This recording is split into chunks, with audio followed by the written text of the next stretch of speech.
നിങ്ങളുടെ മക്കൾക്ക് നിങ്ങൾ എന്ത് സമ്മാനം കൊടുക്കുന്നു, എന്ത് ജീവിതം കൊടുക്കുന്നു, നിങ്ങൾ എന്താണ് അവർക്ക് പകർന്നു കൊടുക്കുന്നത്?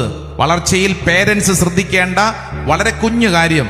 അതായത് 5 വയസ്സ് വരെയുള്ള കുഞ്ഞുങ്ങൾക്ക് നിങ്ങൾ ഇഷ്ടമുള്ളതൊക്കെ വാങ്ങിച്ചു കൊടുത്തോ.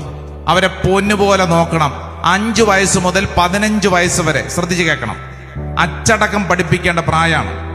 5 വയസ്സ് മുതൽ 15 വയസ്സ് വരെ എഴുന്നേറ്റ് കഴിഞ്ഞാൽ ബെഡ്ഷീറ്റ് മടക്കി വെക്കാൻ മകനെ മകളെ പഠിപ്പിക്കണം. ഭക്ഷണം കഴിച്ചു കഴിഞ്ഞാൽ പാത്രം കഴുകാൻ മകനെ മകളെ പഠിപ്പിക്കണം. അവര് ധരിക്കുന്ന വസ്ത്രങ്ങൾ അറ്റ്ലീസ്റ്റ് വാഷിംഗ് മെഷീനെങ്കിൽ ഇടാനെങ്കിൽ അവരെ പഠിപ്പിക്കണം. അവര് താമസിക്കുന്ന മുറി അടിച്ചു വാരാൻ അവരെ പഠിപ്പിക്കണം. അച്ചടക്കം പഠിപ്പിക്കണം. 5 വയസ്സ് മുതൽ 15 വയസ്സ് വരെ ശ്രദ്ധിക്കേണ്ട കാര്യം ഞാൻ ഈ പറയുന്നത്.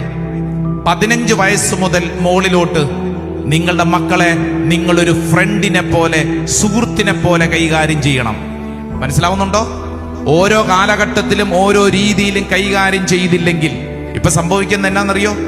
25 വയസ്സാകുമ്പോഴാണ് നമ്മൾ 5 വയസ്സിൽ കൊടുക്കേണ്ട ട്രെയിനിങ് തുടങ്ങുന്നത്. എടാ ബെഡ്ഷീറ്റ് മടക്കി വെക്കടാ. എത്രയാ വയസ്സ്? 25. എടാ പാത്രം കഴുകി വെക്കടാ. വയസ്സെത്രയായി? 30. ഇങ്ങോട്ട് നോക്കിക്കേ. കൊടുക്കേണ്ടത് കൊടുക്കേണ്ട പ്രായത്തിൽ, കൊടുക്കേണ്ട അളവിൽ കൊടുക്കണം. ഒരു പ്രായം കഴിഞ്ഞിട്ടല്ല.